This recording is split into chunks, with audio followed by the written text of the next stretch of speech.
June 9ನೇ ತಾರೀಕು ನಸುಕಿನ ಜಾವ shed ಬಳಿ ಕಾರ್ನ ಚಲನವಲನ ಪತ್ತೆಯಾಗಿದೆ.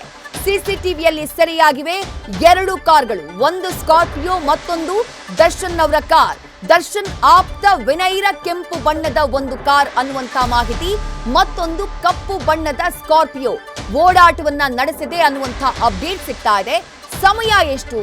ನಸುಕಿನ ಜಾವ 3:27ರ ಸುಮಾರಿಗೆ ಕಾರ್ಗಳ ಓಡಾಟ ಆಗಿದೆ.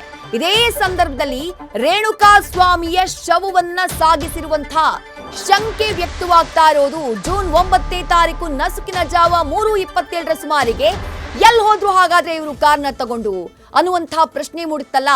ಆವತ್ತು ಜೂನ್ 8ನೇ ತಾರೀಕಿನ ದೃಶ್ಯವನ್ನ ನೀವಾಗಲೇ ಗಮನಿಸಿದ್ರಿ. 8ನೇ ತಾರೀಕು ರಾತ್ರಿ 8 ಗಂಟೆಯಿಂದ 9:30ಯ ಸುಮಾರಿಗೆ ಆ ಶೆಡ್ನ ಒಳಭಾಗಕ್ಕೆ ಹೋಗಿ ವಾಪಸ್ ಬಂದಂತಹ ದೃಶ್ಯ. ಈಗ ಗಮನಿಸ್ತಾ ಇರುವಂತಹ ಸಿಸಿಟಿವಿ ಫುಟೇಜ್ ಇದು ಜೂನ್ 9ನೇ ತಾರೀಕು ನಸುಕಿನ ಜಾವ 3:27ರ ಸುಮಾರಿಗೆ ಒಂದು ಸ್ಕಾರ್ಪಿಯೋ ಮತ್ತೊಂದು ರೆಡ್ ಕಲರ್ ಕಾರ್ ಪಾಸ್ ಆಗುತ್ತೆ. ಇದೇ ವೆಹಿಕಲ್ಗಳಲ್ಲಿ ರೇಣುಕಾ ಸ್ವಾಮಿಯ ಮೃತದೇಹವನ್ನ ಸಾಗಿಸಿರುವಂತಹ ಶಂಕೆ ವ್ಯಕ್ತವಾಗ್ತಾ ಇರೋದು. ಯಾಕಂದ್ರೆ ಸಮಯ ಆ ರೀತಿ ಇದೆ.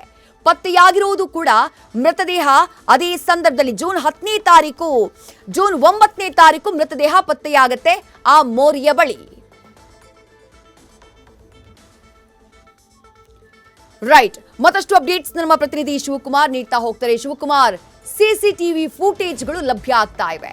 ಮೊದಲ ಸಿಸಿಟಿವಿ ಫುಟೇಜ್ ನಲ್ಲಿ 8 ಗಂಟೆಗೆ ಎಂಟ್ರಿ, 9:30ಯ ಸುಮಾರಿಗೆ ಎಕ್ಸಿಟ್ ಆ ಶೆಡ್ ನಿಂದ ಅನ್ನೋದಕ್ಕೆ ಸಾಕ್ಷಿಯಾಗಿ ಸಿಕ್ಕಂತಹ ಸಿಸಿಟಿವಿ ಫುಟೇಜ್. ಡೇಟ್ ಜೂನ್ 8ನೇ ತಾರೀಕು. ಮತ್ತೊಂದು ಸಿಸಿಟಿವಿ ಫುಟೇಜ್ ಈಗ ಲಭ್ಯ ಆಗಿದೆ.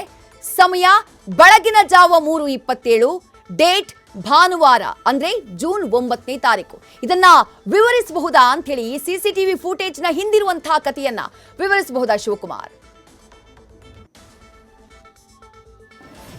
ವಿದೇಶಿ ಯಾವಾಗ 3 ಜನ ಅಂದ್ರೆ ಪ್ರಮುಖವಾಗಿ ರಘು ಅಂತೇಳಿ ಆತ ಚಿತ್ರದುರ್ಗ ಮೂಲದವನು, ಆತನನ್ನ ಪೊಲೀಸರು ವಶಕ್ಕೆ ಪಡ್ಕೊಳ್ತಾನೆ. ಆತ ಕೊಟ್ಟಂತ ಸ್ಟೇಟ್ಮೆಂಟ್ ಆಧಾರದ ಮೇಲೆ ಮೊದಲಿಗೆ ಸಿಡಿಆರ್ ತೆಗೆಯುವಂತ ಕೆಲಸವನ್ನ ಪೊಲೀಸರು ಮಾಡ್ತಾರೆ. ಜೊತೆಗೆ ಘಟನಾ ಸ್ಥಳದಲ್ಲಿರುವಂತಹ ಸಿಸಿಟಿವಿ ಫುಟೇಜ್ ಗಳನ್ನು ಕೂಡ ಕಿತ್ಕೊಳ್ಳುವಂತ ಕೆಲಸವನ್ನ ಮಾಡ್ತಾರೆ. ಅಂದ್ರೆ ಘಟನಾ ಸ್ಥಳ RR ನಗರದ ಶೆಡ್ ನಲ್ಲಿ ಏನು ಕುಡಿಯಾಗಿ ಹಲ್ಲೆಯನ್ನ ಮಾಡ್ತಾರೆ, ಅಲ್ಲಿಗೆ ಪೊಲೀಸ್ ಅಧಿಕಾರಿಗಳಿಗೂ ತೆರಳಿ ಅಲ್ಲಿಗೆ ಆ ಒಂದು ಜಾಗಕ್ಕೆ ಸಂಪರ್ಕವನ್ನ ಕಲ್ಪಿಸುವಂತ ಸಿಸಿಟಿವಿ ಫುಟೇಜ್ ಗಳನ್ನ ಪೊಲೀಸರು ಕಲೆ ಹಾಕುವಂತದ್ದು. ಜೊತೆಗೆ ಆರೋಪಿಗಳು ಕೊಟ್ಟಂತ ಸ್ಟೇಟ್ಮೆಂಟ್ ಅಂದ್ರೆ ಮೊದಲಿಗೆ ನಾವೇ 3 ಜನ ಮಾಡಿದ್ವಿ ಹಣಕಾಸಿನ ವಿಚಾರವಾಗಿ ಅನ್ನೋ ಒಂದು ಸ್ಟೇಟ್ಮೆಂಟ್ ಅನ್ನ ಕೊಟ್ಟಿರ್ತಾರೆ. ಆದ್ರೆ ಸಿಡಿಆರ್ ಹಾಗೂ ಟವರ್ ಡಂಪ್ ತೆಗೆದು ನೋಡಿದಂತ ಸಂದರ್ಭದಲ್ಲಿ ಅಲ್ಲಿ ಇತರೆ ಆರೋಪಿಗಳು ಇರುವಂತದ್ದು ಕೂಡ ಕನ್ಫರ್ಮ್ ಆಗುತ್ತೆ. ಜೊತೆಗೆ ಆರೋಪಿತರು ಕೊಟ್ಟಂತ ಹೇಳಿಕೆ ಅನ್ವಯವಾಗಿ ಉಳಿದ ಆರೋಪಿಗಳೇನಿರ್ತಾರೆ ಅಂದ್ರೆ ಒಟ್ಟು 13 ಜನ ಆರೋಪಿತರ ಪೈಕಿ 11 ಜನ ಉಳಿದ ಆರೋಪಿಗಳೇನಿರ್ತಾರೆ ಅವರ ಕಾರು ಚಲನವಲನ ಆಗಿರೋದು ಕನ್ಫರ್ಮ್ ಆಗುತ್ತೆ. ಅಲ್ಲಿ ಪೊಲೀಸರಿಗೆ ಡಿಜಿಟಲ್ ಟೆಕ್ನಿಕಲ್ ಎವಿಡೆನ್ಸ್ ಕನ್ಫರ್ಮ್ ಆಗುವಂತದ್ದು. ಅಂದ್ರೆ ಆರೋಪಿಗಳು ಹೇಳಿಕೆ ಕೊಟ್ಟಂತೆ ಅವತ್ತಿನ ಜಾವ 9ನೇ ತಾರೀಕು ಬೆಳಗಿನ ಜಾವ 3:27ರ ಸುಮಾರಿಗೆ ಏನು 2 ಕಾರು ವಿಜುವಲ್ಸ್ ಅನ್ನ ನಾವು ನೋಡ್ತಾ ಇದೀವಿ. ಇದು ಬಾಡಿಯನ್ನ ಡಿಸ್ಪೋಸ್ ಮಾಡಿದಂತ ವಿಜುವಲ್ಸ್ ಅನ್ನ ಮಾಹಿತಿ ಸದ್ಯಕ್ಕೆ ಸಿಗ್ತಿರುವಂತದ್ದು. ಅಂದ್ರೆ ರಾತ್ರಿ ಸುಮಾರು 1 ಗಂಟೆ ಸುಮಾರಿಗೆ ಶೆಡ್ನ ಒಳಗೆ ಕರ್ಕೊಂಡ್ ಬಂದು 2 ಗಂಟೆಗಳ ಕಾಲ ರೇಣುಕಾ ಸ್ವಾಮಿಗೆ ಹಲ್ಲೆಯನ್ನ ಮಾಡ್ತಾರೆ, ಮಾರಣಾಂತಿಕವಾಗಿ ಹಲ್ಲೆಯನ್ನ ಮಾಡ್ತಾರೆ.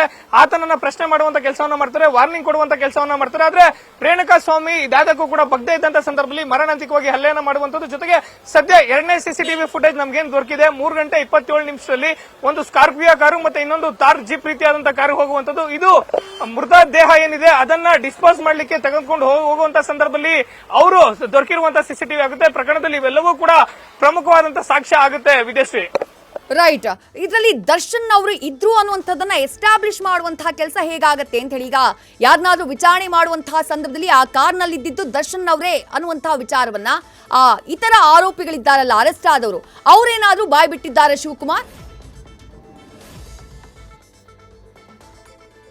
ಪ್ರಕರಣಕ್ಕೆ ಸಂಬಂಧಪಟ್ಟಂತೆ ಘಟನೆ ನಡೆದಂತ ಸಂದರ್ಭದಲ್ಲಿ ದರ್ಶನ್ ಇದ್ರು. ಜೊತೆಗೆ ದರ್ಶನ್ ಅವರ ಟವರ್ ಡಂಪ್ ಕೂಡ ಪೊಲೀಸರ ವಿಚಾರಣೆ ವೇಳೆಯಲ್ಲಿ ಗೊತ್ತಾಗಿರುವಂತದ್ದು. ಉಳಿದ 3 ಜನ ಆರೋಪಿಗಳು ಏನು ವಾಲಂಟರಿ ಆಗಿ ಬಂದು ಅಂದ್ರೆ ಸ್ವಯಂ ಪ್ರೇರಿತರಾಗಿ ಬಂದು ನಾವೇ ಸರೆಂಡರ್ ಆಗ್ಲಿ, ನಾವೇ ಹಣಕಾಸಿನ ವಿಚಾರಕ್ಕೆ ಕೃತ್ಯವನ್ನು ಎಸಗಿದ್ವಿ ಅಂತೇಳಿ ಪೊಲೀಸರ ಮುಂದೆ ಹೇಳಿಕೆಯನ್ನ ಕೊಡ್ತಾರೆ. ಆದ್ರೆ ಅವರೆಲ್ಲರೂ ಕೂಡ ದರ್ಶನ್ ಪಾತ್ರದ ಬಗ್ಗೆ ಉಲ್ಲೇಖವನ್ನ ಮಾಡೋದಿಲ್ಲ. ಆದ್ರೆ ಟವರ್ ಡಂಪ್ ಅನ್ನ ತೆಗೆದಿಟ್ಟು ಯಾವಾಗ ಪೊಲೀಸ್ ಅಧಿಕಾರಿಗಳು ವಿಚಾರಣೆಯನ್ನ ಮಾಡ್ತಾರೆ, ವಿಚಾರಣೆ ಮಾಡಿದಂತ ಸಂದರ್ಭದಲ್ಲಿ ರಘು ಅಖಿಲ ಕರ್ನಾಟಕ ದರ್ಶನ್ ಅಭಿಮಾನಿಗಳ ಸಂಘದ ಅಧ್ಯಕ್ಷ, ಆತ ಕೂಡ ಚಿತ್ರದುರ್ಗ ಮೂಲದವನು.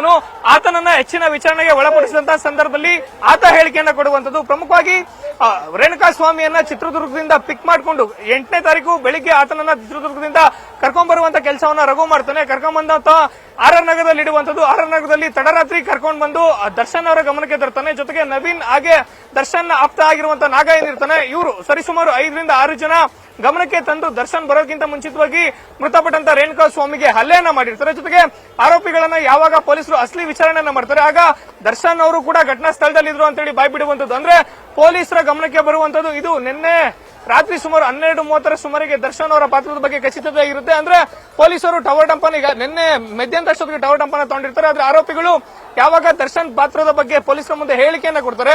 ಇವತ್ತು ಬೆಳಗಿನ ಜಾವ ಬೆಂಗಳೂರಿನಿಂದ ಹೊರಟಂತಹ ಪೊಲೀಸ್ ಅಧಿಕಾರಿಗಳು ಬೆಳಿಗ್ಗೆ 7:30 ಸುಮಾರಿಗೆ ದರ್ಶನ್ರನ್ನ ಮೈಸೂರಿನಲ್ಲಿ ವಶಕ್ಕೆ ಪಡ್ಕೊಂಡು ವಿಚಾರಣೆ ಮಾಡ್ತಿರುವಂತದ್ದು. ಅಂದ್ರೆ ಮೊದಲಿಗೆ ಯಾರು ಆರೋಪಿಗಳು ವಾಲಂಟಿಯರ್ ಆಗಿ ಸರೆಂಡರ್ ಆಗ್ಲಿಕ್ಕೆ ಹೋಗ್ತಾರೆ ಅವರು ಅಸಲಿ ವಿಚಾರಣೆ ಮಾಡಿದಂತ ಸಂದರ್ಭದಲ್ಲಿ, ಅಂದ್ರೆ ಪೊಲೀಸರು ತಮ್ಮದೇ ಸ್ಟೈಲ್ ನಲ್ಲಿ ವಿಚಾರಣೆಯನ್ನ ಯಾವಾಗ ಮಾಡ್ತಾರೆ, ಟೆಕ್ನಿಕಲ್ ಡಿಜಿಟಲ್ ಎವಿಡೆನ್ಸ್ ಗಳನ್ನ ಮುಂದಿಟ್ಟು ಯಾವಾಗ ಪ್ರಶ್ನೆಯನ್ನ ಮಾಡ್ತಾರೆ ಆಗ ದರ್ಶನ್ ವಿಚಾರವನ್ನ ಆರೋಪಿಗಳು ಬಾಯ್ಬಿಟ್ಟಿರುವಂತದ್ದು. ಜೊತೆಗೆ ಸದ್ಯ ಪ್ರಕರಣದಲ್ಲಿ ದೊರಕಿರುವಂತಹ ಮೃತಪಟ್ಟಂತ ರೇಣುಕಾ ಸ್ವಾಮಿ ಸಿಡಿಆರ್ ಆಗಿರ್ಬೋದು, ಉಳಿದ ಆರೋಪಿಗಳ ಸಿಡಿಆರ್ ಆಗಿರ್ಬೋದು, ಜೊತೆಗೆ ಟವರ್ ಡಂಪ್ ಆಗಿರ್ಬೋದು. ಅಂದ್ರೆ ಘಟನೆ ನಡೆದಂತ ದಿನ 9ನೇ ತಾರೀಕು ತಡರಾತ್ರಿ 1:30ರಿಂದ ಬೆಳಗಿನ ಜಾವ 3:15ವರೆಗೂ ಏನು ಸಿಡಿಆರ್ ಹಾಕೊಂಡಿರ್ತಾರೆ, ಟವರ್ ಡಂಪ್ ಆಗಿರ್ತಾರೆ. ಆ ಟವರ್ ಡಂಪ್ ನಲ್ಲಿ ದರ್ಶನ್ ಅವರು ಇರುವಂತದ್ದು ನಿಜ. ಜೊತೆಗೆ ಉಳಿದ ಆರೋಪಿಗಳು ದರ್ಶನ್ ಅವರ ವಿರುದ್ಧವಾಗಿ, ಅಂದ್ರೆ ಘಟನೆಗೆ ಸಂಬಂಧಪಟ್ಟಂತೆ ದರ್ಶನ್ ಅವರ ಮಾರ್ಗದರ್ಶನದಲ್ಲಿ ಈ ರೀತಿಯಿಂದ ಕೃತ್ಯ ಆಗಿದ್ದಾಗಿ ಹೇಳಿಕೆಯನ್ನು ಕೊಟ್ಟಿರುವಂತದ್ದು. Vidyashree, right, thank you Shivakumar. ತಮ್ಮೆಲ್ಲ ಡೀಟೇಲ್ಸ್ಗೆ ಒಟ್ಟಾರೆಯಾಗಿ ಸಿಸಿಟಿವಿ ಫುಟೇಜ್ ಒಂದೊಂದಾಗಿ ನಾವು ಗಮನಿಸ್ತಾ ಇದ್ದೀವಿ. ಘಟನೆ ನಡೆದಂತಹ ದಿನ, ಆ ಕೃತ್ಯ ನಡೆದಂತಹ ಸಂದರ್ಭ ಏನಿದೆ, ಕೃತ್ಯ ನಡೆದಂತಹ ಸಂದರ್ಭದಲ್ಲಿ ಕಾರ್ಗಳ ಓಡಾಟದ ದೃಶ್ಯ ಆ ಶೆಡ್ನ ಅಕ್ಕಪಕ್ಕದ ಆ ಸಿಸಿಟಿವಿಗಳಲ್ಲಿ ರೆಕಾರ್ಡ್ ಆಗಿದೆ. ಬಹಳ ಕ್ಲಿಯರ್ ಆಗಿ, ಬಹಳ ಸ್ಪಷ್ಟವಾಗಿ ಆ ಸಿಸಿಟಿವಿ ಫುಟೇಜ್ ಗಳನ್ನ ನಾವು ಗಮನಿಸಬಹುದು. ಮೊದಲನೇದಾಗಿ ಸಿಸಿಟಿವಿ ಫುಟೇಜ್ ನಲ್ಲಿ ಕಾರ್ ರೆಕಾರ್ಡ್ ಆಗಿದ್ದು ಎಲ್ಲಿ ಅಂತಂದ್ರೆ ಅದು ಜೂನ್ 8ನೇ ತಾರೀಕು. ಜೂನ್ 8ನೇ ತಾರೀಕು ರಾತ್ರಿ 8 ಗಂಟೆಯ ಸುಮಾರಿಗೆ ಶೆಡ್ಗೆ ಎಂಟರ್ ಆಗುತ್ತೆ ನಟ ದರ್ಶನ್ ಅವರ ಕಾರ್.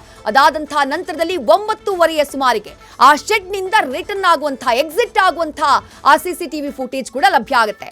ಬಟ್ ಈಗ ಗಮನಿಸ್ತಾ ಇರುವ ಈ ಸಿಸಿಟಿವಿ ಫುಟೇಜ್ ಬಹಳಷ್ಟು ಇಂಪಾರ್ಟೆಂಟ್. ಯಾಕಂದ್ರೆ ಇದು ಜೂನ್ 9ನೇ ತಾರೀಕು ನಸುಕಿನ ಜಾವ 3:27ರ ಸುಮಾರಿಗೆ ಆಗಿರುವಂತಹ ಆ ಸಂದರ್ಭದಲ್ಲಿ ಸರಿಯಾಗಿರುವಂತಹ ದೃಶ್ಯ. ಮೊದಲಿಗೆ ಒಂದು ಸ್ಕಾರ್ಪಿಯೋ ಪಾಸ್ ಆಗುತ್ತೆ, ಅದ್ರ ಹಿಂದೆನೆ ರೆಡ್ ಕಲರ್ನ ಮತ್ತೊಂದು ಕಾರ್ ಪಾಸ್ ಆಗುತ್ತೆ. 3:27ರ ಸುಮಾರಿಗೆ ಅಂತಂದ್ರೆ ಅದು ದರ್ಶನ್ ಆಪ್ತ ವಿನಯ್ ಅವರ ಕಾರ್ ಪಾಸ್ ಆಗಿರೋದು ಅನ್ನುವಂತ ಮಾಹಿತಿ. ನ್ಯೂಸ್ ಫಸ್ಟ್, ನಿರ್ಭೀತಿಯಿಂದ ನಿಮ್ಮ ಪರವಾಗಿ.